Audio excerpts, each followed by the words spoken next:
Good morning, good afternoon, good evening, depending on wherever you are watching us from. This is another edition of Politics on the Street.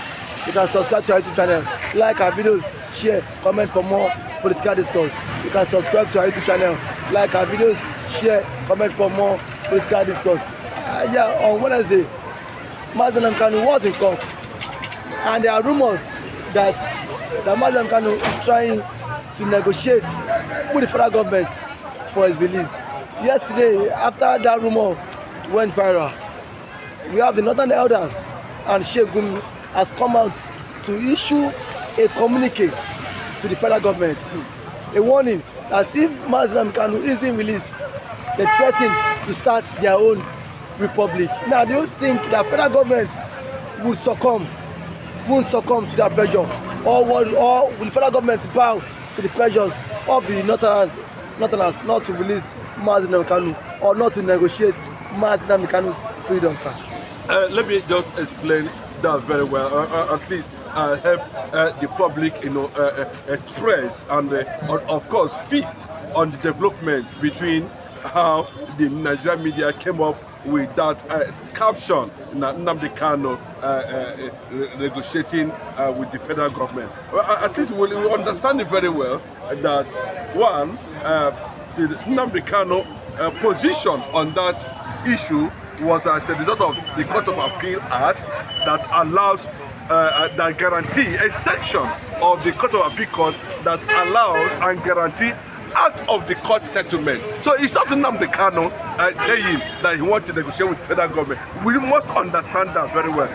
They are trying to invoke an act of the Court of Appeal that allows two warring parties, that's what I mean now, Nnamdi Kanu and the federal government on this point going out of court to look at issues, maybe settle out of court. So, but unfortunately, you can see how Nigerian media rubbish personalities and issues, how they develop certain things that are skewed, and people begin to have different feelings, about that development. Let me explain to you. A lot of people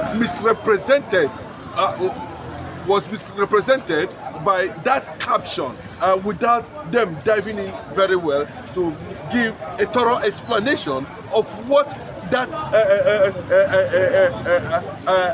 understanding, of that publication actually means. It was not Nnamdi Kanu in the first place. We must understand that was pushing for that negotiation. It was an activation of the Court of Appeal Act that allows two warring parties to settle out of court in any matter as it stands. So I think that's a bit clear on that angle. But if you look at the development yesterday, and you can look at the aura, surrounding the Supreme Leader himself, look at the way and manner of which he pushes and dashes from one point to another.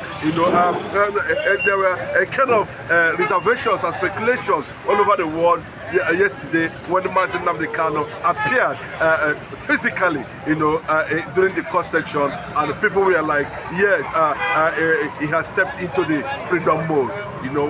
So every indication, all the whole body languages, we are seeing means that he's going to work out a free man in just not distance time, considering the fact of that people are talking. There is pressure from the international community, from the pressure from the US government, there's pressure from the UK, there's pressure, virtually everywhere, that at this level, sympathy are beginning to flow in, and you can see the mass build up in the entire South and Niger Delta, demanding, of course, giving federal government ultimatum. Nnamdi Kanu is generating sympathy from all over the world as it stands now, and the federal government are seeing it, that if care is not actually taken, they are going to receive the deadliest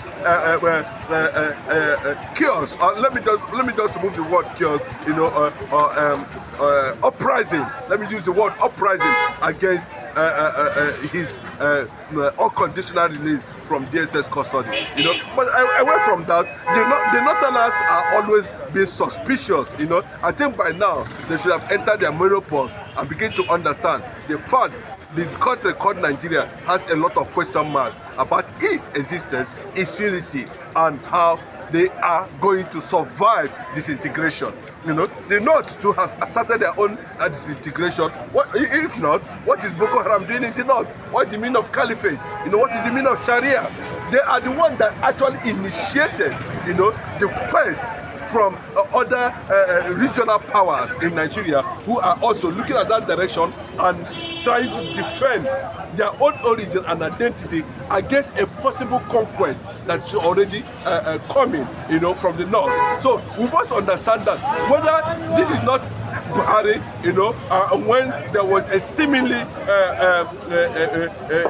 relationship as at that time between the Eastern elders, you know, led by Mbazulika Mechi, as at that time, when they visited Buhari, they came out again and said they are going to threaten Buhari. But we knew that it was the caliphate that was holding Nnamdi Kanu and not the law. So it is becoming very clearly that this is the direction, because they saw Nnamdi Kanu as a very big blow, you know, on their agitation, on their movement to take over Nigeria by force, you know. So Nnamdi Kanu is a symbol of resistance in that angle. So anything, anywhere, the Northerners hear Nnamdi Kanu, you know, they go underground, you know, they go into a melting pot and begin to crop up a lot of issues, statements, you know, threatening the federal government in that direction, possibly, though we know that it's possible that the reason why Tinubu is the president today is that he maybe has entered a secret agreement with the Northerners on the issue of Nnamdi Kanu. But unfortunately, now they are regretting that decision, because no matter how you are looking at it, you're going to look at it, Nnamdi Kanu will one day walk out a free man. So whether they are threatening the federal government, they want to secede, they've already seceded. You know, everybody has seceded. There's agitation in the west, there's agitation in the east, there's also agitation in the north. So why the essence of caliphate? Boko Haram trying to establish their own caliphate. What is the meaning? You know, what that means is that they too are aware that the possibility and the risk of Nnamdi Kanu may spare doom to any of their interests in the south. But talking about the oil, you know, which they have monopolized over the years. But do you think that the president might bow to the pressure of the Northern elders not to negotiate with Nnamdi Kanu, because we've seen a communique issued by the Northern Elders Forum too. Now, do you think that the president will bow to the Northern Elders Forum threat because of his second time re-election in office, not to dialogue with Nnamdi Kanu, sir? It's a question of, you know, consciousness, and it's a question of national peace and stability. It's also a question on the personality of Bola Ahmed Tinubu, you know, and the green light coming from the presidency, you know, and let me not just speak on that concerning Nnamdi Kanu, but let me just make it a bit clearly now. We know that at a certain level, you know, we have this man is being seen as a factor from the religious angle, because the president too is a Muslim. The vice president too is a Muslim. You know, most Northerners who are asking that Nnamdi Kanu should be cut off, they are all Muslims. You know? So if you look at it from perspective of religion, you understand that, you know, there might be sentiment in that regard. But what we are stepping on is what the law says, and they have refused to do what the law said. But the pressure has continued to soar, you know, in different directions as it is now, and the president would not have any option than to issue an executive order immediately to the AGF. Like the AGF came out some time ago, if you can remember, and said that, you know, for him to take decision on Nnamdi Kanu is very difficult. What does that tell you? It tells you that the law is not holding Nnamdi Kanu. What is holding Nnamdi Kanu is interest, and it is time for Bola Ahmed Tinubu, irrespective that he's a Muslim like the Northerners, to do the needful, you know, and make sure that Nnamdi Kanu is being left off the hook because he's an innocent man. Okay, sir. Lastly, political, sir. Yesterday, Sheik Gumi on his verified Twitter handle, he said he will lead the protest. He will personally lead the protest if Nnamdi Kanu is being released. Oh, okay. He has not led the protest in the north where people are being killed. Where Boko Haram is having a beautiful time. He said secession against the division of Nigeria. That's what I'm saying.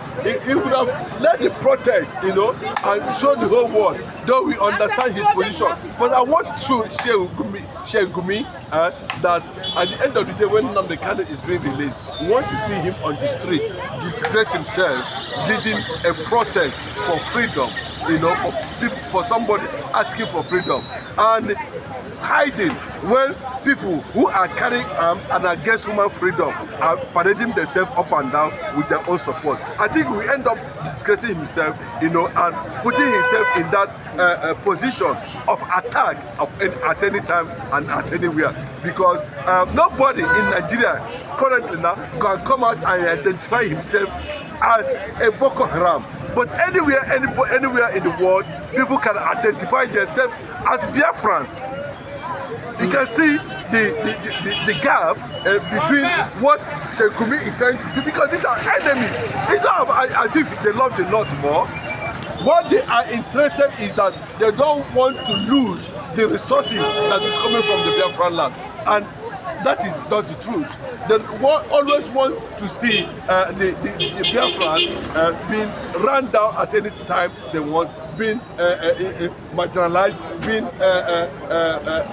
oppressed, being suppressed at every point in time. It gives them joy. But Nnamdi Kanu has shown that he is possibly a potential stumbling block to any agenda of the North. And that is why, you know, and when that protest comes, of course, that will be the end of Nigeria. Any day, Sheik Gumi steps out and said he's protesting against the freedom release of Nnamdi Kanu. I said that day he steps out will be the end of Nigeria, no matter how you look at it. Thank you for that wonderful submission of yours, Mr. Chinedu. Thank you so much, sir.